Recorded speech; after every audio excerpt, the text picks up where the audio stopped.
미국 워싱턴 포스트는 2차 세계대전 이후 수십 년간 전 세계 정부를 상대로 암호 장비를 팔아온 스위스 크립토에이지사가 사실은 CIA 소유였으며 CIA는 서독 정보기관인 BND와 함께 손쉽게 각국의 정보를 빼내왔다고 폭로했습니다. 내일신문은 워싱턴 포스트가 폭로한 첩보전의 세계에 대해 몇 차례 심층 분석을 해드리겠습니다. 스위스 암호장비 업체 크립토에이지의 창업자 보리스 하겔리는 사업가이자 발명가였습니다. 그는 러시아에서 태어났지만 볼셰비키 혁명을 피해 스웨덴으로 피신했습니다. 1940년 나치가 노르웨이를 점령하자 다시 미국행 비행기를 탔습니다. 워싱턴 포스트의 보도에 따르면 그는 M209로 불리는 암호기기를 미국으로 갖고 갔습니다.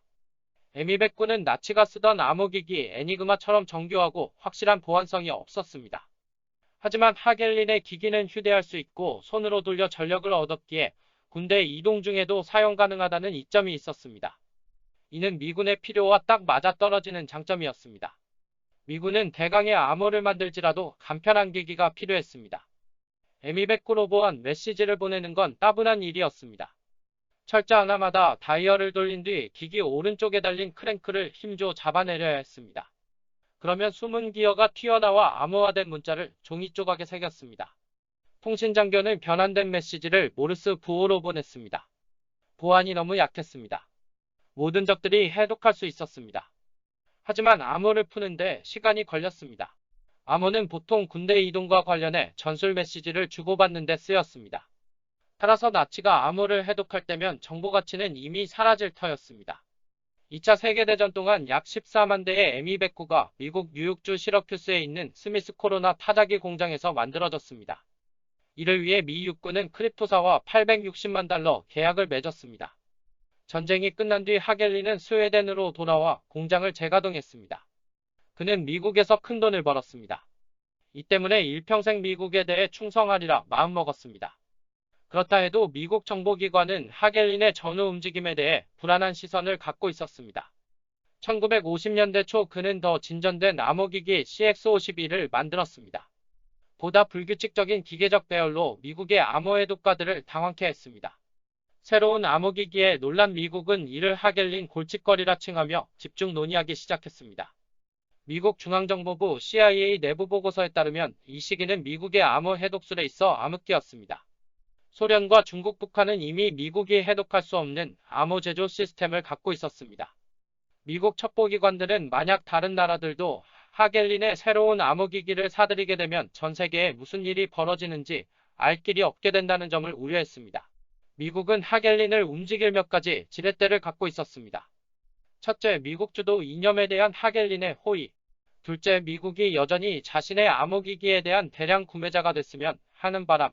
셋째, 2차 대전에서 사용하지 않은 여분의 M209를 시장에 풀어 크립토사의 이익 전망을 불투명하게 만들 수 있다는 점 등이었습니다.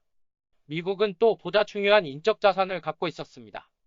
미군 암호해독 기관인 비밀정보국인 SIS에서 일하던 암호학자 윌리엄 프리드먼이었습니다. 그는 미국 암호학의 대부로 불리는 인물로 1930년대부터 하겔린과 친분을 쌓았습니다. 프리드먼과 하겔린은 배경과 이해관계를 함께하는 평생의 친구였습니다.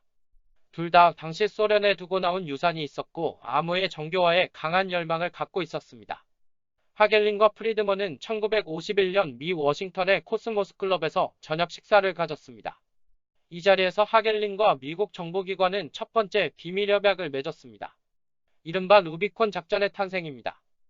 회사를 스위스로 옮긴 하겔린은 비밀협약에 따라 가장 정교한 암호기기 모델을 미국이 승인한 나라에만 팔 수 있었습니다. 미국이 승인하지 않은 나라는 보안이 취약한 구형 모델만 구입할 수 있었습니다. 그 대가로 하겔린은 선불 70만 달러를 받았습니다.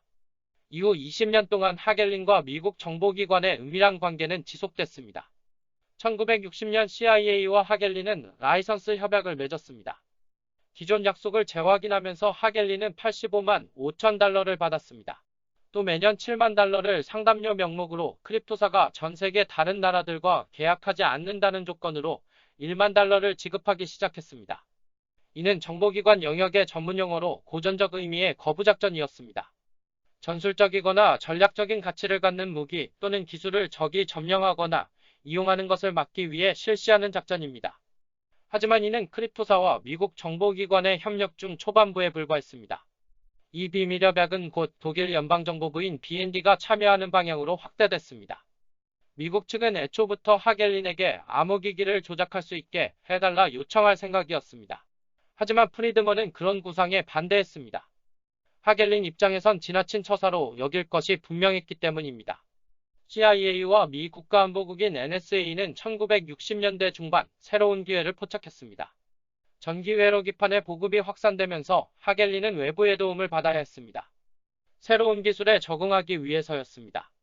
수동 기계장치로 움직이는 암호기기를 고수하다간 멸종할 수 있었습니다. 미 국가안보국인 NSA 암호연구자들도 통합 회로기판의 잠재적 충격에 대해 걱정했습니다. 절대 해독할 수 없는 암호기기의 시대가 열리는 것처럼 보였기 때문입니다. 하지만 NSA 선임 연구자였던 피터 젠크스는 전기 회로기판의 잠재적 약점을 찾아냈습니다. 그는 이렇게 말했습니다. 만약 똑똑한 암호수학자가 공들여 디자인한다면 회로기판 시스템은 끊임없이 무작위의 문자들을 생성하는 것처럼 보이게 만들 수 있습니다. 하지만 실제 NSA 암호 전문가나 초강력 컴퓨터의 관점에선 빈번히 반복되는 문구가 생성되는 것이기 때문에 패턴을 파악할 수 있습니다.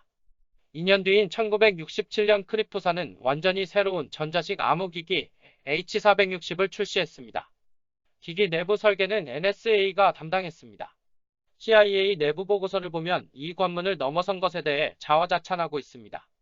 보고서는 미국 정부가 외국계 회사를 설득해 미국 뜻대로 암호기기를 쇠지렛대로 열었다는 것을 상상해보라며 용감한 새 시대를 열어젖힌 것이라고 흡족해 했습니다.